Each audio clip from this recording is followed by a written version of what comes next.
Hi అండి. అందరూ ఎలా ఉన్నారు? నేనైతే చాలా చాలా బాగున్నానండి. వేసవి కాలంలో పచ్చి మామిడికాయ దొరుకుతుంది గదండీ!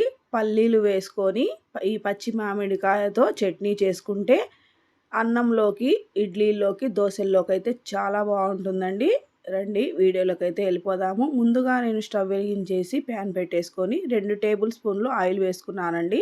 ఆయిల్ హీట్ ఎక్కిన తర్వాత మినపగుళ్ళు 2 టేబుల్ స్పూన్లు వేసుకొని దోరగా వేయించుకుందాము.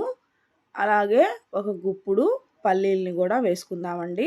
వేసుకొని వేయించుకుందామండి.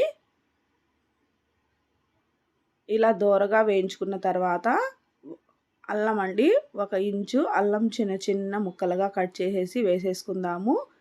వేసుకొని వేయించుకున్న తర్వాత ఎండుమిరపకాయల్ని కూడా ఒక 4, 5 వేసుకొని వేయించుకుందామండి.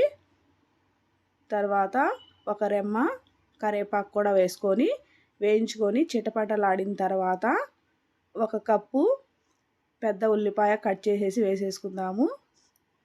వేసుకొని పచ్చివాసన పోయేంత వరకు ఫ్రై చేసుకుందామండి. ఇలా వేయించుకున్న తర్వాత మామిడికాయ ముక్కల్ని వేసేసుకుందాము. నేనైతే ఒక మామిడికాయని తీసుకొని సగం ముక్క వేసానండి. వేసి వేయిస్తున్నాను. తర్వాత కలర్ మారాలండి. చూడండి, సన్నని మంట మీదే వేయించుకోవాలి. ఇలా వేయించుకున్న తర్వాత చూడండి, మామిడికాయ ముక్కలు అయితే కలర్ మారిపోయింది.